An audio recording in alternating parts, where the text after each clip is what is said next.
So,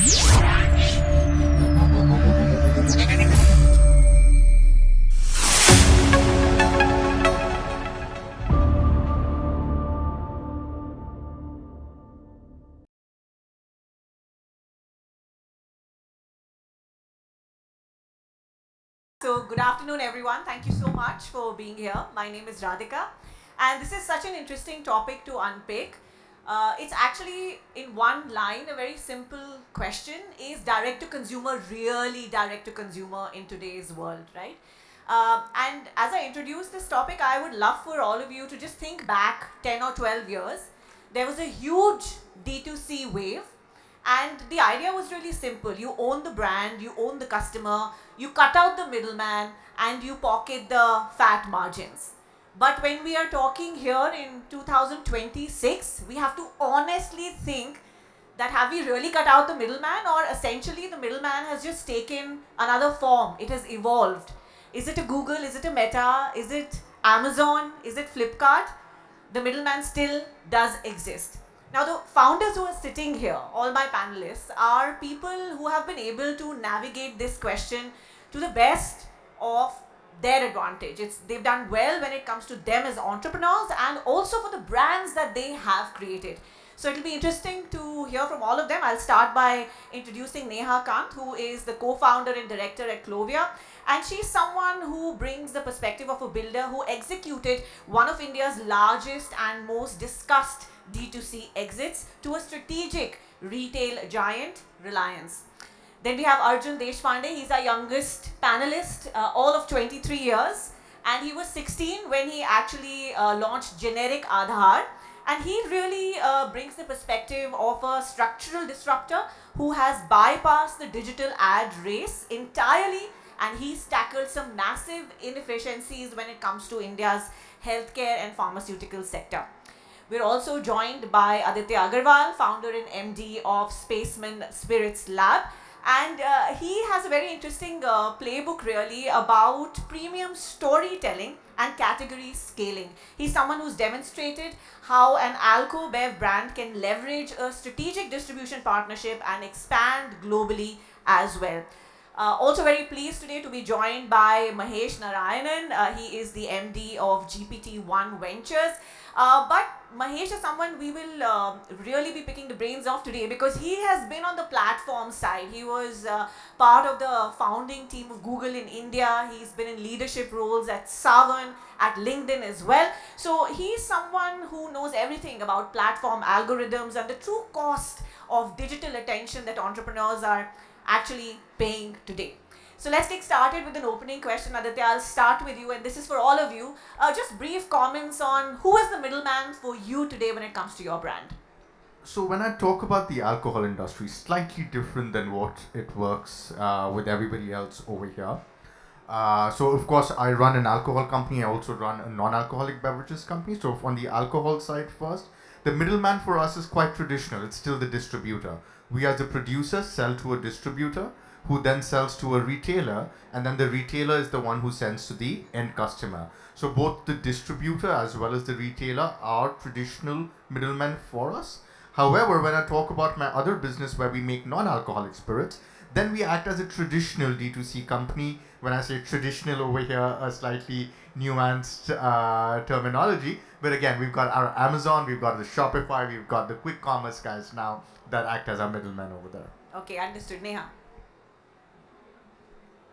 I think, like you said, 10, 12 years back, there was this whole wave of D2C brands where we owned customer, we had our own channels.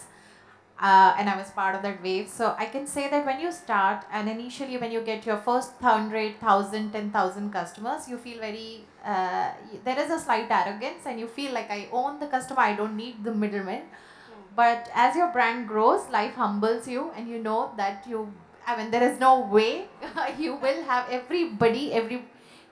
just beyond you, everybody is a middleman, and in some ways you yourself become middleman at some point. So the distribution is going to be our biggest moat. And for us specifically, pretty much everybody he counted as D2C brand, all the channels, online channels, the mom and pop stores, people supplying to those stores, whether CFA or distributors.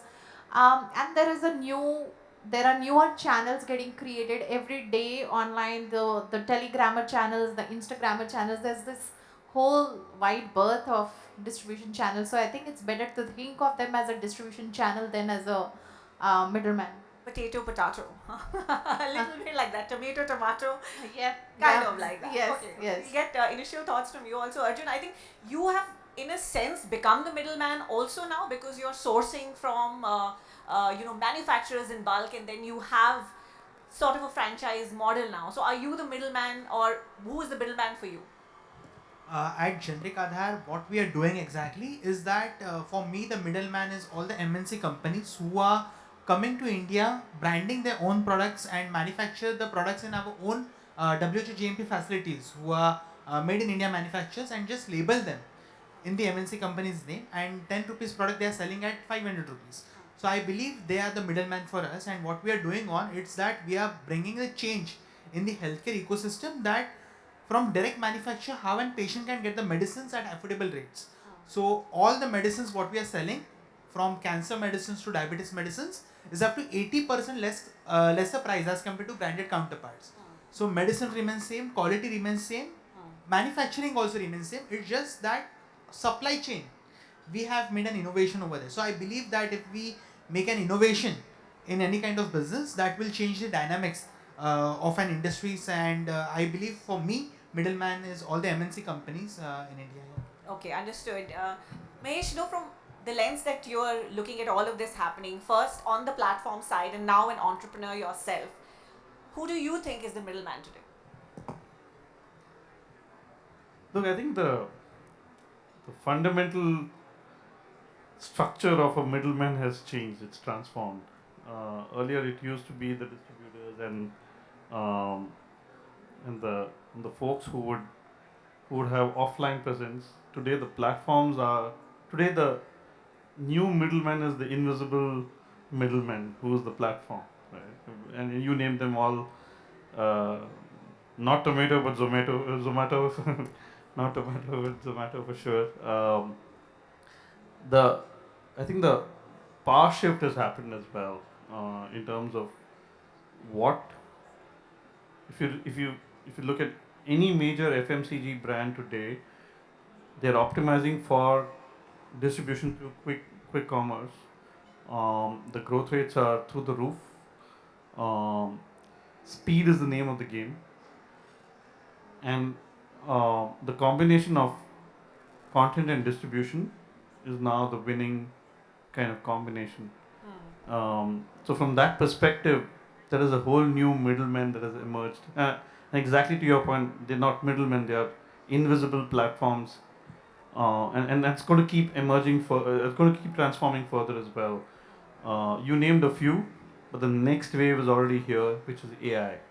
Yeah. AI commerce is already here and knocking. In the next few years, that's going to be the next wave that we're going to see exploding as well. Within D2C. So we'll unpick that in a little while. But Neha, I just want to come to you here. The platform is the middleman for a lot of D2C brands, right? A big pain point has been the kind of money that is being paid to them by entrepreneurs. How do you see it? Because these were supposed to be actually the margins you were supposed to pocket as a brand. But you are now still, as entrepreneurs, paying very hefty amounts. I think 35 to 40% of the top line revenue in some cases, which is going to a Google or a Meta or a platform fee to a Flipkart or an Amazon. You should never grudge a middleman's cut. You should see what value that middleman is bringing you. Never cut a middleman. If he brings a certain value, always evaluate that value. And the platforms that we are discussing, it's an immense value. The 35 to 40% cut is the cut for the visibility, for gaining access. They've built that infrastructure, brought millions of people onto a platform today you can reach out to. Otherwise, you cannot reach out to them. That's one. Secondly, you cannot give a service. To give that level of service, to allow for that return policy, to allow for that pickup from home, 24-hour delivery, 10 minutes delivery, the amount of money that has gone invested in, that is their investment, and you've got to pay for it. And then your brand better be valuable enough for customer to pay for that service as well. So it has to be embedded in your PNL, and of course don't pay for a middleman who's just saying, okay, I will just invest 10, 20 lakh, 30 lakh in your stock and you go and sell and then I'm just going to collect a hefty margin. No, don't pay for that. And that is why these platforms came about, because the traditional middlemen were, I think, outpacing or outcharging their value. And today they have also smartened up. And now everybody has to earn their bread, so to speak. Yeah, that's a fair point. That's a very fair point. Aditya, you've taken a slightly different route. Of course, your premium storytelling is something that has been talked about a lot.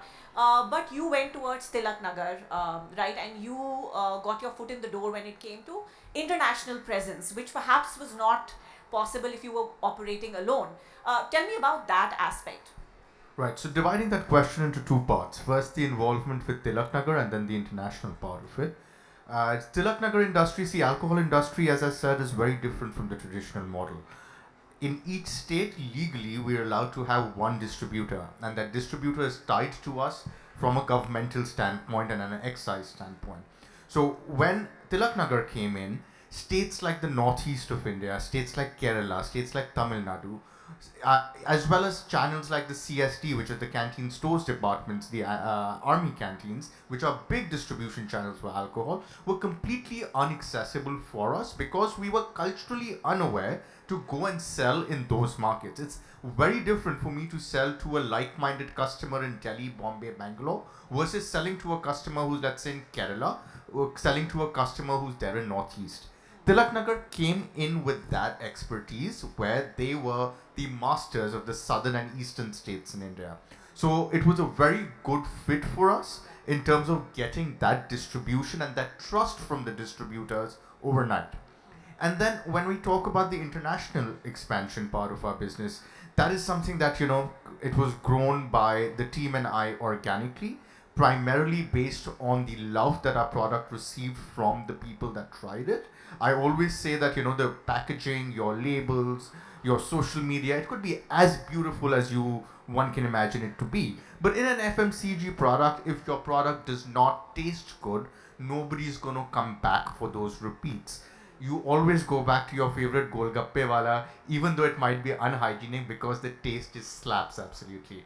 Same thing with our products.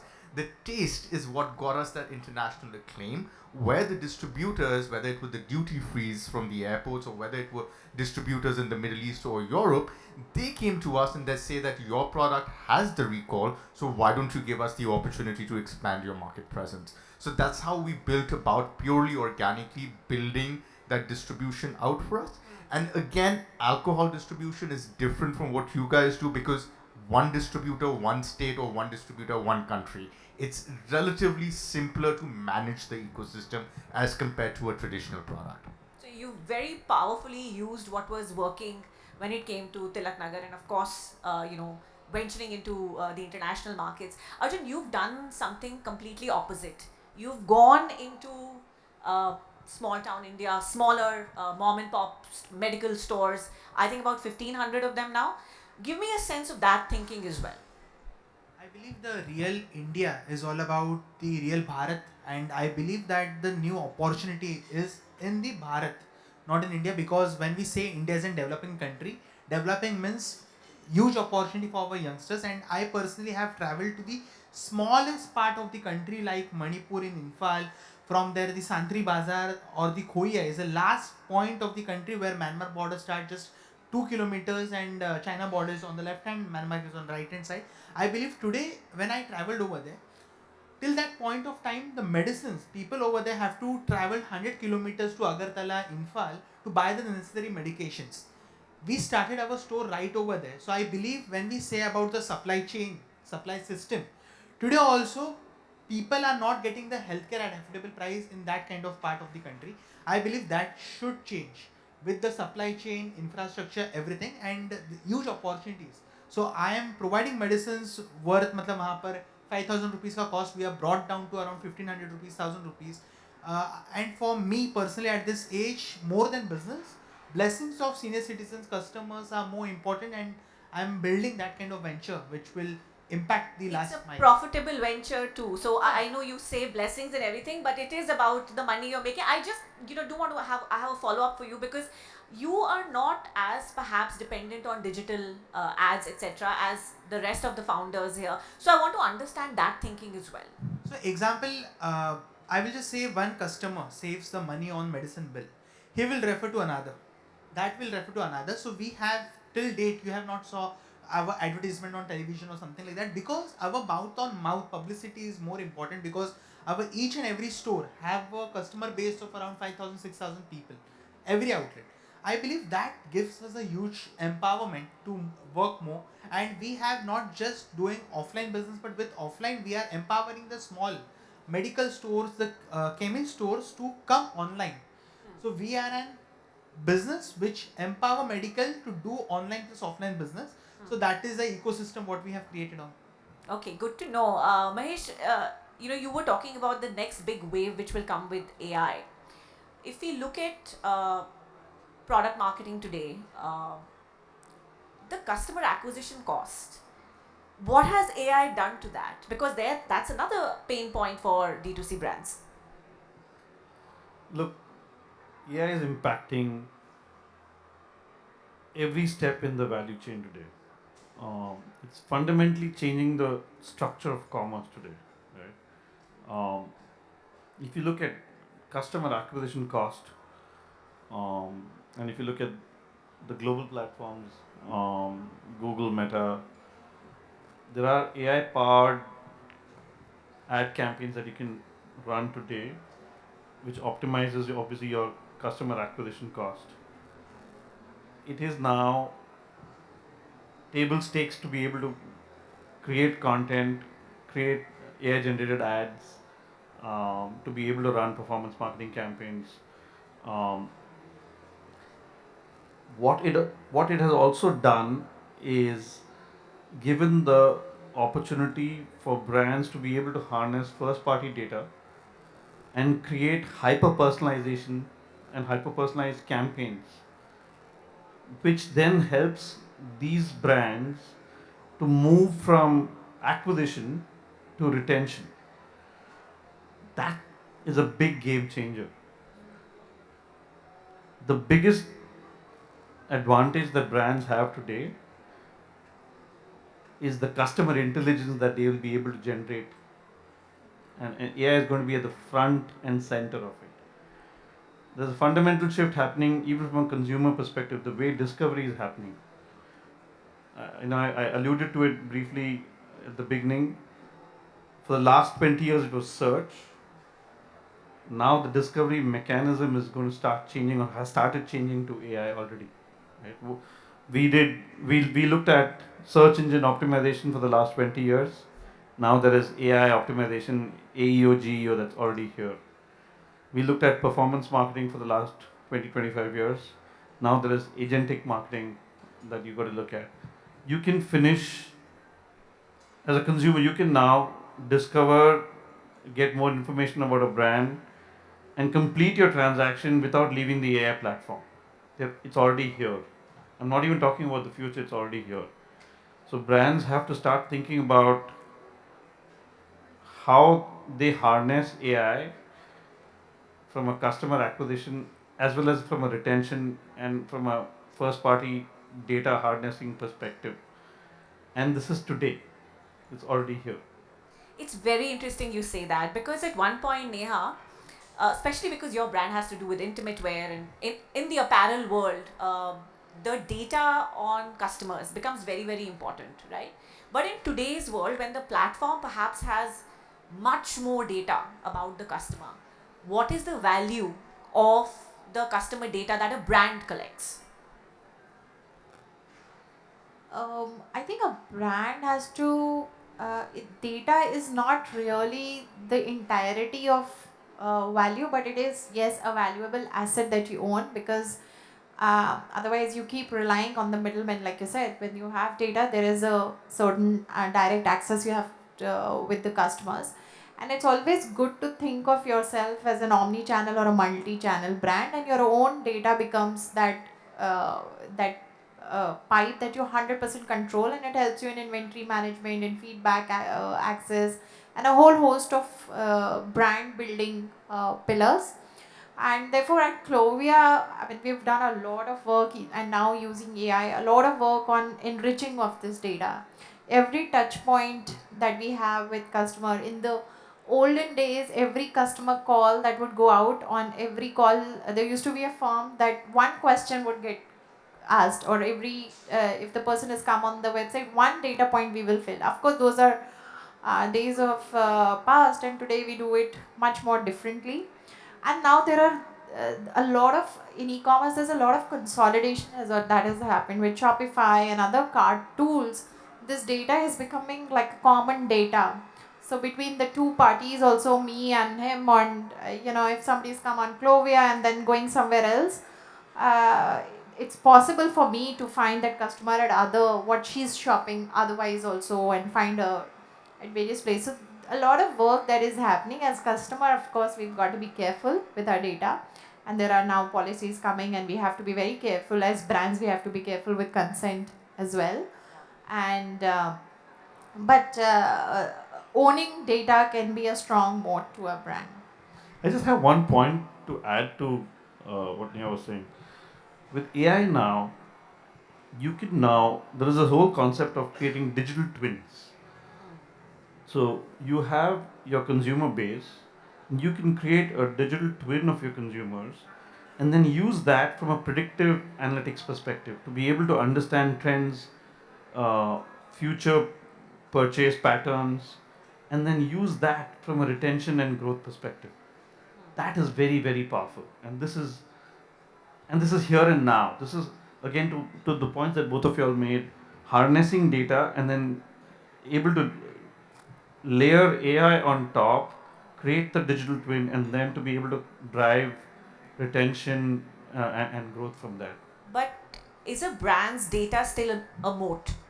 Because it's the platform that will probably have the infrastructure to utilize and use data, create that digital twin. So, which is, for the longest time, platforms have been black boxes. Um, Brands have had limited access to consumer data, and which is why we always encourage brands to own the customer relationship. In a world where everybody is reliant on the platforms and the customer data is a black box, the brands that own the customer intelligence are the brands that will win. And that is the key differentiation now. Very interesting you say that. So, Aditya, in the AlcoBev world, uh, are platforms serving as a way to build community? And how important is it to build community, especially because there are a lot of advertising restrictions in the world that you operate in? Right. So actually, Instagram today in the world of alcohol, Instagram's our only tool that is available to spread awareness. When I talk, say Instagram, you can say add YouTube or maybe Facebook to it as well. But yeah, I mean, those are the only tools available to us. If it weren't for that, we do not have any channels to market ourselves. What are the spends like? So very different again from everybody else over here. We actually have a zero spend on advertisements and boostings. All our spend goes into the creation of the content. So we actually serve as almost like a full service content creation studio where we are creating that content, and we have to work on just that content working organically. If it does not perform organically, we have no tools of amplification. The only other tool of amplification that's available to me is influencers. And that also has its limitations. Influencers cannot create an ad or a sponsored post. We can send them a gift hamper or a PR package. And again, it's the beauty of that PR package or the beauty of that story that will help amplify your content organically. And that entire community is based on that organic storytelling that we do across social media platforms. I love it. I think that's why, when we think of Samsara, for example, premium storytelling, so it's backed by an in-house content studio. That's great to know. How do you think of advertising, if at all? Because, like you said, for you, it's more about human connect on the ground. I believe as content is the new future, and I think the skill content with AI also, and I believe the real stories, testimonials of our customers, that content, I believe if we have that with an ad kind of creation, because if one customer or one patient have an impact on his or her life, and if when they share their journey or the story, I believe that is a real kind of change for any kind of brand. So I will, will think on this. Okay, understood. Neha, I want to bring you back in here. You know, there are a lot of entrepreneurs who actually want to create a business big enough that it can be acquired. Okay, you were successfully acquired, but you're still running the show in a sense at Clovia. I want to understand what are the 2 or 3 big changes that an entrepreneur should be ready for should a transition like that happen. I think definitely large companies are run differently from a startup, which is where you have your eyes up ahead. You're leaving a little bit of mess in your wake. Let's be honest about it. And that you can't do. So you get a lot more organized, and you definitely come out stronger on the other side of the tunnel, however painful it may seem. You have to be 100% compliant, which you try to be even, but let's face it, because you are always, I would say that you are effective first and efficient later in startup, where you're chasing your operations and execution, and is always chasing the sales and growth. It's so But then at some point you've got to balance them out, and you do some trade-offs for sanity. You let go of something. So I think that is one big change. Also, to do things at scale is another change. It's I mean, one is you chase scale, and one is you arrive at scale. And now it's a very different mindset and different ways to do things. You get a lot more structured.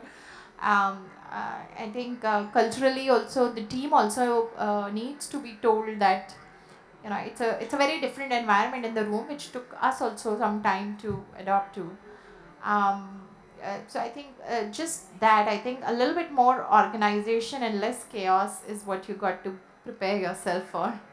That mostly sounds like a good thing. But Mahesh, was that sort of the experience, or would you agree with some of those points that Neha made? Because I think you were leading Savan when it got acquired as well. No, absolutely. Almost felt like deja vu, a lot of the points that she was making. Um, it's always a trade off between speed and scale, uh, organi- uh, running fast versus an organized, structured, this is how it's supposed to be done. Um, Getting people, in a room quickly with one phone call each versus scheduling a meeting with a bunch of folks after weeks of calendaring.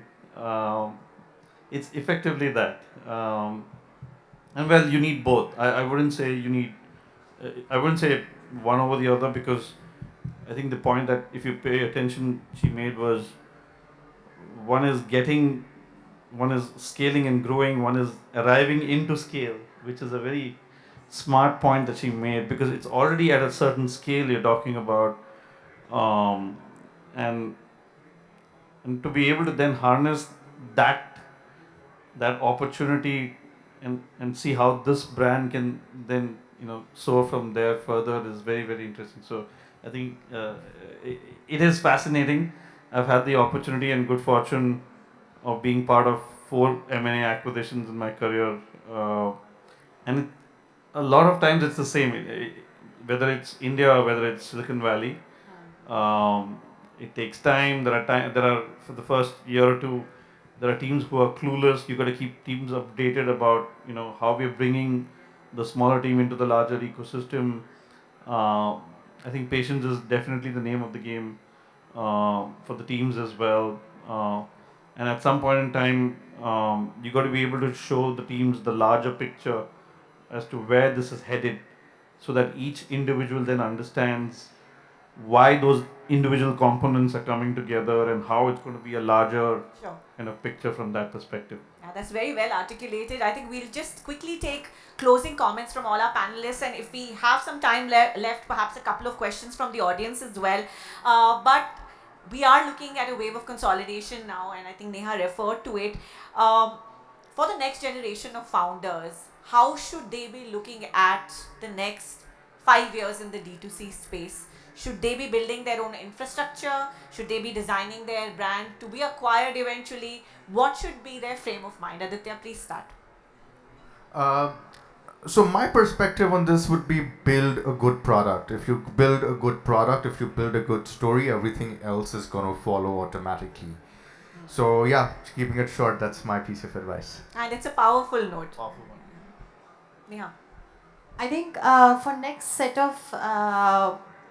wave of brands, as you've said, I think I am a firm believer of distribution. I feel that a brand gets built by its distribution, and a lot of things that we used to struggle with earlier, such as the basic technology, basic infrastructure, other people are solving for you. So today we will not build the tech that we built in the first 5-6 years, and even to a certain extent, a lot of product packaging solutions exist which we had to solve for. So I think and maybe because I'm a salesperson by nature, by profession, so I only think, go and build sales channels, and if you are where the customer is, then only she or he will remember you and pick you. And I also feel that, like, for everything else in life, timing is really important, and it has really come true for Clovia. We were there when e-commerce was just happening. Then we were there when quick commerce was just happening. Then we were there when retail, so I think it's the timing, and the same thing goes for your exit strategy also, whatever you may choose. Timing, just don't miss the bus. Superb.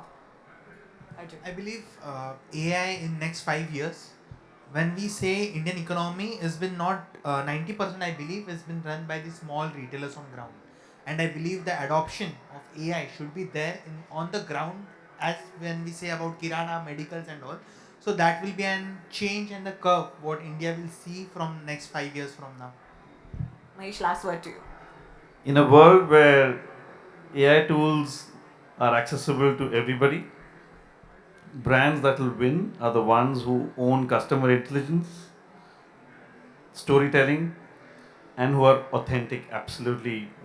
Those are the brands that will stand out and win. I think we've got some great takeaways to close this panel with. I'm out of time, so afraid can't take any questions, but build a fabulous product to begin with. The timing really matters, and AI, the point that both Mahesh and Arjun have made, AI will guide the next wave of successful D2C brands. That's the big takeaway. We've got to live with the times. Thank you so much to all four of you for being here today. Thank you. Thank you, Radhikka.